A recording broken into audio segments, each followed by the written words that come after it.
Bonjour à tous, bonjour à toutes, bonjour YouTube, j'espère que vous allez tous extrêmement bien. Aujourd'hui, on est ensemble pour une nouvelle vidéo sur les cartes de la prochaine extension. Encore une fois, 15 cartes que je vais vous présenter, qu'on va découvrir ensemble. Le but, c'est d'avoir fait évidemment toutes les revues de cartes avant la sortie et de vous proposer de les découvrir toutes ensemble. Alors, on va commencer avec le colporteur de Fossoyeuse, une carte voleur. Je vais commencer par quelques cartes de classe, et ensuite on fera des cartes neutres à la fin de la vidéo. Le colporteur de Fossoyeuse, c'est une carte avec un potentiel énorme. Certes, il y a un côté random, on va dire, dans le sens où vous allez récupérer une carte aléatoire de la classe de votre adversaire au moment où elle meurt, mais votre adversaire sait quand même que c'est une carte de sa classe, donc il y a une potentialité de jouer autour d'une certaine façon. C'est-à-dire, vous pouvez, si vous êtes un démoniste, vous allez jouer autour des potentiels AOE, des nombreuses AOE que peut avoir le démoniste. Si vous êtes paladin et que vous voyez que votre adversaire ne joue pas de secret, vous allez plutôt jouer autour des armes, éventuellement des créatures un peu late game comme le gardien des rois, Tyrion, etc. Bon. Il y a un côté random, mais c'est un random un peu maîtrisé. On met quand même des guillemets. En plus de ça, comme beaucoup de cartes de cette extension, c'est une carte qui combotera très bien avec le Raptor du voleur, je vous rappelle, qui prend le râle d'agonie d'une de vos créatures. Donc si jamais vous la posez tour 2 et que derrière vous posez votre Raptor tour 3, hop, vous avez la possibilité d'avoir deux cartes, tout simplement. Et là, ça fait un énorme card advantage. Donc si on arrive petit à petit à un archétype Raptor Rogue efficace, celui-ci en fera clairement partie. C'est extrêmement puissant. La carte suivante, Mot de l'ombre Horreur, une carte prêtre. Alors, tout l'intérêt de cette carte, c'est de combattre les decks de flood de board, ceux qui vont poser énormément de board, puisque cette carte va détruire toutes les créatures avec 2 d'attaque ou moins. Ce qui compose actuellement, par exemple, la plus grande partie des boards d'un zoo, avec les petits trempes ententés, les colporteurs, etc. Donc, dans une méta où il y aurait beaucoup de decks qui joueraient, par exemple, imaginons Gnome lépreux, Worgen, le petit Worgen camouflé, des choses comme ça, vous pouvez avoir un clean de board très très efficace, extrêmement puissant, pour 2. Alors en plus de ça, ça a un côté potentiellement un peu combo, puisque vous pouvez détruire vos propres créatures. Donc si jamais vous avez des râles d'agonie que vous avez besoin d'activer, etc., ça peut aussi venir détruire vos propres râles d'agonie, ce qui est assez intéressant. J'aime beaucoup cette carte, je pense qu'il y aura des méta où elle sera jouée, et je pense qu'on la verra à plus ou moins long terme. Résister aux ténèbres. Alors, la carte paladin, où Blizzard a dit on n'a pas envie de réitérer l'erreur du régiment de bataille, qui était une carte beaucoup trop forte. Donc du coup, on a fait une carte un peu similaire, beaucoup plus chère, avec approximativement le même effet, mais invoquer 3, ne serait-ce qu'invoquer 3 tokens pour 3, ça serait meilleur que d'invoquer 5 tokens pour 5. Parce que en early game, les petites 1-1 sont beaucoup plus utiles pour faire plein de bons trades, alors qu'en late game, 5-1-1, ça va se faire manger par plein de choses, notamment des AOE, des créatures qui tout simplement n'ont pas grand chose à faire. 3 petites 1-1, autant ça peut être très fort en early game pour revenir trade des gnomes lépreux, des diablotins, des flammes, des choses comme ça. Autant 5-1-1, ça va s'écraser un peu lamentablement contre un, je sais pas moi, un maître bouclier Senjin ou quelque chose comme ça. Vous perdez énormément de valeur, sachant qu'en plus l'intendant s'en va du mode standard. Cette carte sera d'autant plus faible en mode standard. Éventuellement elle sera jouée parce que le paladin perd beaucoup d'outils, mais je pense que c'est une carte qui est quand même beaucoup plus faible et peut-être même trop faible par rapport à ce qu'a pu l'être le régiment de bataille. Le grimoire de Kabbaliste. Alors, Mage reçoit énormément de cartes très aléatoires dans cette extension. Il faut bien voir ça. Et bon, moi sincèrement, je suis un petit peu déçu, on va dire, des cartes Mage, parce que même si elles sont très fortes, et je pense que cette carte est extrêmement forte, il y a un côté aléatoire, moi, qui me dérange un petit peu. C'est un peu comme à une époque, ils mettaient le côté, tout ce qui était aléatoire un peu en chaman. Bah là, cette extension, tout ce qui est un peu aléatoire va en mage. Donc cette carte, même si elle est très puissante pour un mage, on va dire un peu contrôle, puisqu'elle vous fait instantanément du 3 pour 1, bah cette carte me déçoit quand même un petit peu dans le sens où elle est très RNG. On verra si elle est jouée.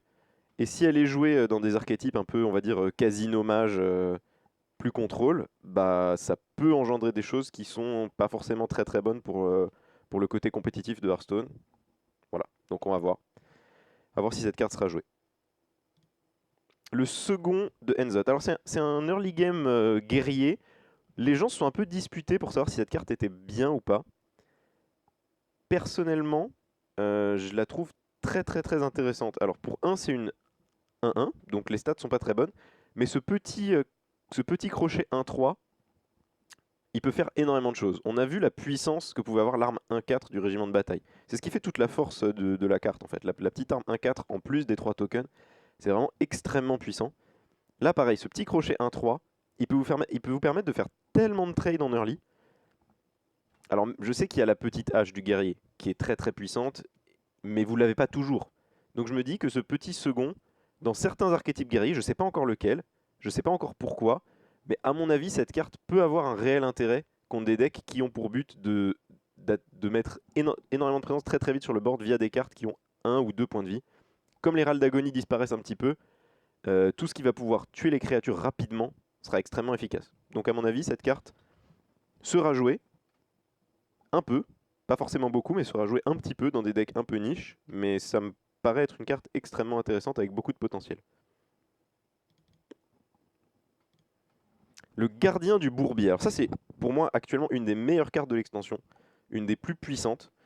Le druide va probablement beaucoup perdre, alors on n'en est pas encore certain, mais il y a des nerfs qui vont intervenir, et le druide va perdre des cartes puissantes, notamment très probablement gardien du bosquet, qui va être nerf, et l'ancien du savoir qui va être nerf également.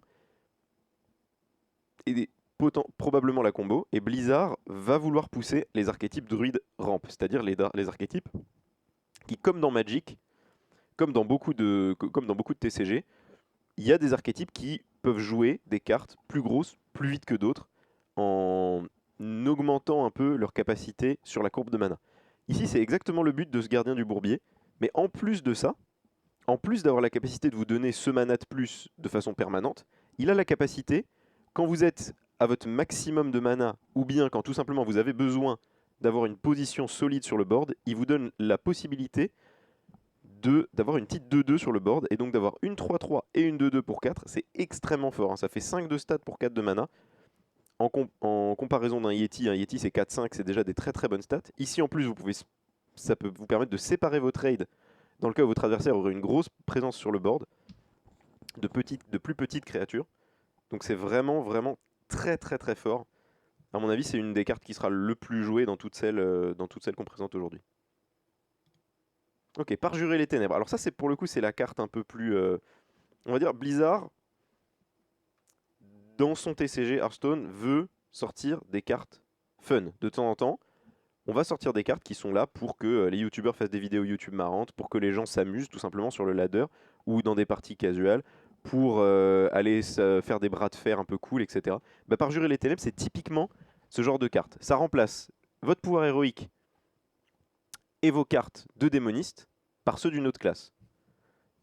Alors, si c'était que ça, à la limite ça serait marrant, peut-être même éventuellement jouable, mais toutes les cartes coûtent 1 de moins. Donc en fait, vous affaiblissez votre main avec des cartes de classe qui ne sont pas forcément meilleures, puisque vous allez remplacer par tout un tas de trucs aléatoires, et en plus, comme je viens de le dire, c'est aléatoire. Donc vous pouvez très bien tomber sur, je sais pas moi, vous remplacez votre colporteur de démoniste par un secret de paladin un peu pourri, genre œil pour œil. C'est tout à fait envisageable. À partir de là, est-ce que la carte est jouable? Non. Est-ce que la carte est fun? Oui, extrêmement. Et j'espère qu'on qu'on la verra sur des vidéos. Et moi, je compte bien faire quelques vidéos avec, parce qu'à mon avis, on peut vraiment s'amuser. Le ver des sables géants. Alors pour le coup, ça c'est pas particulièrement une carte fun, mais c'est pas particulièrement une bonne carte non plus. C'est une 8-8 pour 8, donc des stats, on va dire, acceptables. Mais malheureusement, son pouvoir n'est pas suffisant en fait. Quand vous payez 8 pour une créature, à partir du moment où vous payez généralement même plus de 7, il faut que ça ait un impact sur le board instantané au moment où votre créature arrive en jeu, ou alors que son râle d'agonie ou son pouvoir soit totalement démentiel. Ici, c'est clairement pas le cas. Donc certes, si elle reste sur le board, vous allez pouvoir trade une grosse partie du board de votre adversaire, peut-être même tout le board de votre adversaire. Enfin, vous allez pouvoir trade pour 8 points de board de votre adversaire, voire un peu plus. Est-ce que ça justifie la perte potentielle de tempo, la perte potentielle d'une quantité énorme de points de vie? Je pense pas. À mon avis, cette carte est totalement injouable, tout simplement. Mais le concept est sympathique et peut-être que éventuellement avec des cartes futures, on pourra trouver des combos à voir. C'est une carte qui a un potentiel de combo. Alazel l'élevé. Alors ça, c'est une carte très très intéressante. Moi, j'en ai dit un peu du mal quand elle est sortie. Et je suis peut-être un petit peu revenu sur ma décision, même si je pense pas que la carte soit aussi fantastique que certains veulent bien le faire croire. C'est une carte qui a un intérêt, qui peut comboter avec vos AOE, qui peut comboter dans des decks, on va dire, shaman un peu late game, un peu contrôle, notamment avec la destruction élémentaire qui va permettre de gérer tout le board, et avec le pouvoir d'Alazel l'élevé, qui vous rend des points de vie en fonction des dégâts infligés à toutes les créatures sur le board. Vous pouvez récupérer toute votre vie et nettoyer tout un board. Donc ça, c'est une possibilité. C'est une possibilité qui, on va dire, qui est un peu niche en fait. Et j'ai peur que ce soit pas suffisant pour que la carte soit très jouée. Après, ses stats sont excellentes. Et elle a le potentiel en fait tout simplement de, si elle reste sur le board et que vous arrivez à gérer, vous perdrez jamais de points de vie. Vous êtes insensible à tout ce qui est deck face, etc. Et ça me semble vraiment intéressant. Donc, à voir. C'est une carte qui est très très combo, très difficile à... C'est assez difficile de construire un deck autour. Donc on va voir si des gens s'y attellent. Je suis sûr que ça arrivera. Mais est-ce qu'ils vont réussir? Ça, c'est une autre question. On va dire, moi je mets un bémol sur cette carte, mais j'espère qu'elle sera jouée parce qu'elle est vraiment cool et le design est très sympa. Le cauchemar écailleux. Alors on parlait de cartes combo, celle-ci en fait également partie, mais au plus haut point. 2-8 pour 6. Dragon, important. Hein. Dragon, ça peut être important, notamment avec le nouveau Eldemort dont on parlera dans une future vidéo. Au début de votre tour, vous doublez l'attaque de ce serviteur. Alors beaucoup de gens ont tout de suite imaginé des combinaisons avec voleur, sang-froid camouflé, et derrière vous attaquez. Donc vous attaquerez pour 12, du coup. Vous posez votre dragon, vous lui mettez sang-froid, il passe 6-8, vous le camouflez. Le tour d'après, il double son attaque, il attaque à 12. C'est une éventualité, mais est-ce qu'une combo à 3 cartes pour faire 12 points de dégâts est vraiment rentable? Je suis pas certain, sachant qu'en plus elle demande un tour de préparation, c'est coûteux, c'est un peu compliqué à mettre en place. Par contre, si jamais, imaginons, il n'y a pas trop de counter, c'est-à-dire pas trop de cabale, de mot de l'ombre douleur, de prêtre tout simplement, voilà. Il n'y a pas trop de counter. Cette carte, vous pouvez espérer qu'elle survive, après tout, elle a 8 PV, donc c'est quand même solide. C'est quand même solide, il n'y a pas tant de tours 6 que ça qui peuvent se targuer d'avoir 8 points de vie. Il y en a même assez peu. Donc vous avez vraiment l'espoir qu'elle survive. Vous jouez prêtre, typiquement. Vous allez la soigner, la buffer, la buffer. Et au fur et à mesure, elle va grossir. Et si votre adversaire il n'a pas de quoi la gérer, de toute façon, il va subir petit à petit les dégâts de cette créature. Donc moi, j'y crois pas trop dans les decks, on va dire, dans les decks rogue à base de grosses combos. Par contre, dans un deck qui a pour but de la maintenir sur le board et de la faire survivre, il y a vraiment des possibilités où cette carte peut être très très forte à mon avis. Le manche secret. Alors, je suis pas content de cette carte. Je suis pas content parce que il y avait une carte avant, en mode avant le mode standard, qui s'appelait la Kezan, que vous connaissez tous, qui existe d'ailleurs toujours en mode libre. Et la Kezan, c'est une carte que je trouve vraiment mauvaise pour le jeu de façon générale. Je trouve ça dommage qu'une telle carte existe parce que il y a d'autres types de contres plus intelligents à construire, à Mage Freeze notamment, mais à d'autres decks. À Mage Freeze, je pense notamment à la Malédiction de Rafam ou à des cartes comme ça, qui sont des façons beaucoup plus intelligentes et beaucoup plus niche de jouer autour que la Kezan, qui est un peu on va dire un design... c'est un card design très très paresseux, je trouve, et un peu brut de décoffrage. Et voilà, donc en gros, on met des Kezan dans nos decks parce qu'on a peur des Mage Freeze et on sait pas trop jouer contre. Et ben pareil, on va faire pareil avec le manche secret. Bon, le manche secret a au moins on va dire l'intérêt de contrer un peu le paladin secret en libre. Mais c'est une carte qui me rend, sincèrement, qui me rend un peu triste parce que j'avais espéré que la Kezan disparaisse en standard. Et on se retrouve avec ça qui me déplaît, voilà, tout simplement. Je suis un peu déçu. L'ardeur, la Perte d'Elwyn, une légendaire qui invoque un Gnoll 2-2 provocation chaque fois qu'il subit des dégâts. Alors encore une fois, une carte extrêmement combo. Possiblement, alors j'en ai discuté un petit peu, possiblement une sorte de counter au pouvoir de Setun, qui va infliger plein de points de petits dégâts, et donc du coup, lui, vous donnerez une espèce d'invulnérabilité à Setun tant qu'il est sur le board. Honnêtement, la carte est pas bonne, je pense. Enfin, à moins qu'on arrive à construire un deck très combo autour, un peu type Grim Patron, mais c'est beaucoup moins fort qu'un Grim Patron en fait. Il y a vraiment peu de raisons pour qu'on puisse jouer cette carte. À mon avis, elle verra jamais le jour. Le rejeton de Enzot. Alors, lui pour le coup, il est très intéressant. Parce que, certes c'est qu'une 2-2 pour 3, mais il va donner, quand il meurt, +1/+1 à tous vos serviteurs. Ce qui fait que, si vous arrivez à le placer dans un deck où vous arrivez de façon consistante à avoir du board, ce qui va être difficile à faire hein, en mode standard, parce qu'il y a beaucoup de râles d'agonie, notamment les Onérubiens, les petites rampantes, qui s'en vont.